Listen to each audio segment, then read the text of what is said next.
Krishna, welcome to our new blog. કેમ છો બધા? મજામાં જશો? તે 2-3 દિવસ બ્લોગ નહોતા મૂક્યા. એનું રીઝન એ હતું કે શરદી, ઉધરસ, ગળું ખરાબ હતું, પાછું થઈ ગયું હતું અને દાઢ બહુ દુખે છે, એટલે બોલવામાં પણ થોડુંક મજા નહોતી આવતી. એટલે નો વ્લોગિંગ, નો રીલ્સ, કાંઈ પણ કર્યું નહોતું 2-3 દિવસ સુધી. અમે તબિયત સારી જ નહોતી મારી જરાય. આજે થોડુંક સારું થયું છે. આજે ડેન્ટિસ્ટની અપોઇન્ટમેન્ટ છે, તો ત્યાં જવાનું છે. તો 4:30 તો 4:30 ત્યાં જઈ આવીશ. બરાબર, કાજ હાલે છે. રસોઈ ઓલમોસ્ટ થઈ ગઈ છે, ખાલી મારીને સમયની રોટલી બાકી છે. રસોઈમાં આપણે બનાવ્યું છે ખીર બનાવી છે અને આલુ મટરની સબ્જી બનાવી છે. એકાથે ઓપન કરું થોડુંક. આલુ મટરની સબ્જી, અંશભાઈનું ટિફિન વયું ગયું છે, એટલે અમારા બેની જ બાકી છે રોટલી. એટલે હવે જસમીને ફોન કરું, 1 વાગવા આવ્યો છે, કે ક્યારે આવે તો રોટલી બનાવી નાખું અને પછી જમી લઈએ અને પછી બીજા બધા કામ છે પતાવી લઈએ. અને જો આજે કાંઈ દાઢમાં બહુ લાંબી પ્રોસેસ નહીં હોય તો કન્ટિન્યુ બધું રહેશે જ બ્લોગને વિડીયોને. અને 2-4 દિવસ આમ બહાર વયા ગયા હતા એટલે બધું.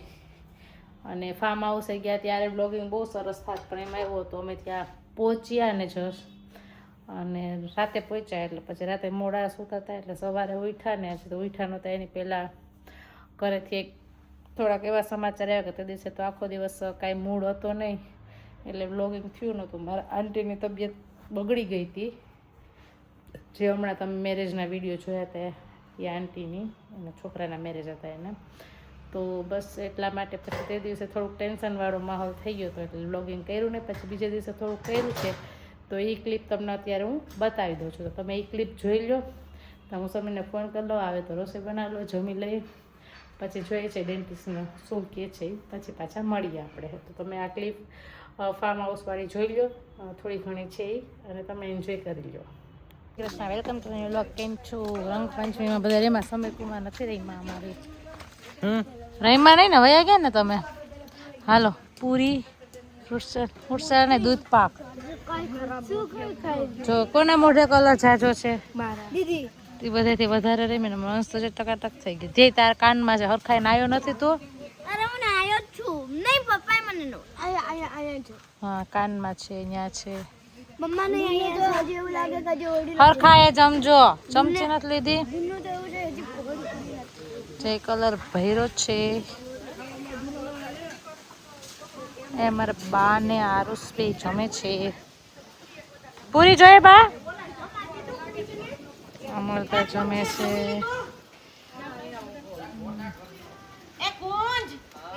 આ રહ્યો કુંજ.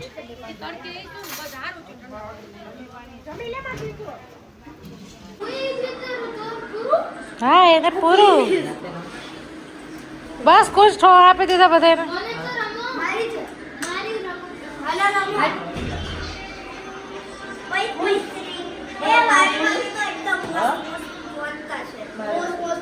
તાવ નથી?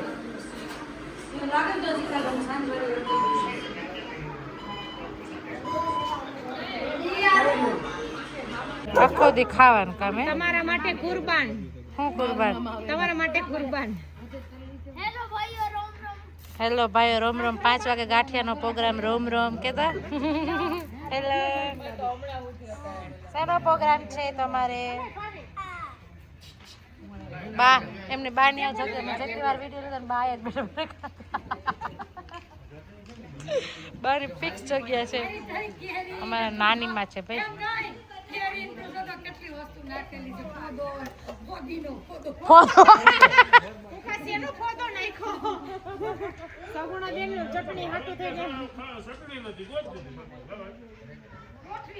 ભાવિનભાઈ ને ચટણી વગર ભાવે એમ નહોતું ને, એટલે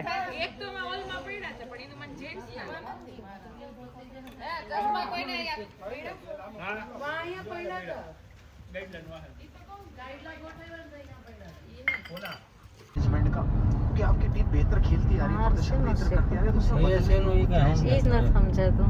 कुछ चोटा नहीं उसे जोड़े क्यों? પાછું શેપ એવો બદલાયો છે. ધૂમ ધડાકા નથી ને ઓલું છે હો કે જો ભણતા ભણતા છે ને બ્રેક લેવાનું હોય ને તો અંશ પાસે શીખવાનું કે વારે વારે બ્રેક લેવાનું. મારો છોકરો જેવું કરે કે તમારા છોકરા એવું કરે, મને જરા કમેન્ટ કરજો. અને અમારી બુક્સ જો આજે પડી છે મેથ્સની, થતું હતું હોમવર્ક અને પાછું ત્યાં વહી ગયો. એટલે અમારે આવું હાલતું હોય ને બસ રસોઈનો ટાઈમ થઈ ગયો છે, આપણે રસોઈ કરવાની છે. ને તબિયત આપણી સારી થતી નથી, એનું રીઝન એક એવું છે કે મને આ દાઢ દુખે છે ને એમાં રૂટ કેનાલ કરાવવાનું છે. તો મેં બતાવવા ગઈ ને તો મને એમ કીધું કે તમને સાઇનસ છે. એટલે સાઇનસમાં એમ કે માથું ને શરદી કન્ટિન્યુ, તમને કે શરદી વધારે રહે. પણ હમણાં અઠવાડિયા 10 દીથી શરદી ને ઉધરસ એવું રહે છે.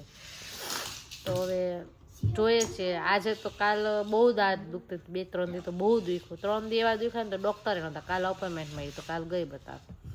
હવે આજે નથી દુખી તો હવે કાલે રૂટ કેનાલ કરાવવા જવાની અપોઇન્ટમેન્ટ છે. તો વિચારું છું કે જાઉં કે ના જાઉં. અને શરદી નાક બંધ થઈ જાય છે, ઓમ શરદી નથી.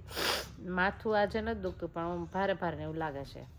તો કોઈને ખબર હોય, કોઈના ડૉક્ટર હોય ને બ્લોગ જોતા હો કે કોઈના રિલેટિવમાં આમ તેમ હોય કહેજો કે સાઇનસના દાઢ હારે શું રિલેશન છે, કે સાઇનસની જે રેગ્યુલર નસ હોય છે એમ નીચે આવી ગઈ છે ને એવું કીધું. તો મેં એકાદ 2 ડૉક્ટરને પૂછ્યું તો એ કે એના માટે ENT ડૉક્ટર એટલે આંખ ગળાના નાકના ડૉક્ટર હોય ને, આંખને સોરી કાન, એને બતાવવાનું. તો હવે અત્યારે એવું કંઈ પ્લાનિંગ નથી બતાવવાનું, જોઈએ જ થોડાક દી જવા દો, વધારે થાય તો બતાવ. કારણ કે હું છે ને મને દવા ખાવી બિલકુલ ના ગમે. મને કાલે દાંતની દુખાવાની દવા આપી હતી ને તો મેં ખાધી નથી.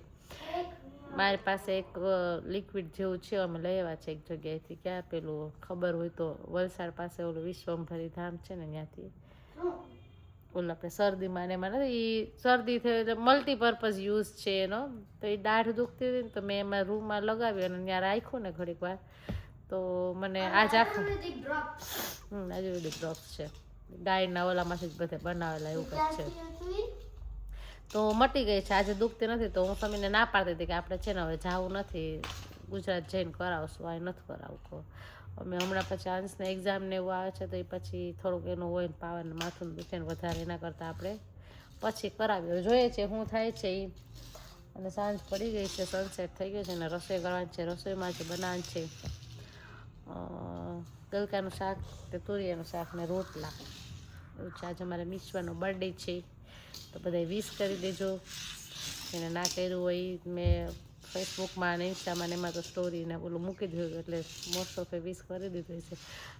યુટ્યુબમાં મેં મૂક્યું હતું પોસ્ટમાં, હા, એટલે એમાંય વિશ કર્યું ના હોય તો કરી દેજો. બાકી વ્લોગ જુઓ, કોમેડી વિડીયો જુઓ, કારણ કે ઓમાં છે ને તમે લોકો જોતા નહીં ને એટલે મારે આ પેજમાં મૂકવા માંડી છું વ્લોગ. એટલે ક્યારેક ક્યારેક હમણાં સરખું નથી એટલે 2 દિવસે એક વ્લોગ આવે છે મિક્સ કરીને એમ. તો સરસ. તો હવે બસ આપણે રસોઈ વખતે જઈને આજનો વ્લોગ આપણે અહીંયા જ એન્ડ કરીએ છીએ. કાલે મળશું ફરી મસ્ત મજાના એક નવા વ્લોગમાં. જો ચેનલને સબસ્ક્રાઈબ ના કરી તો કરી દેજો. જય શ્રી કૃષ્ણ, બાય બાય.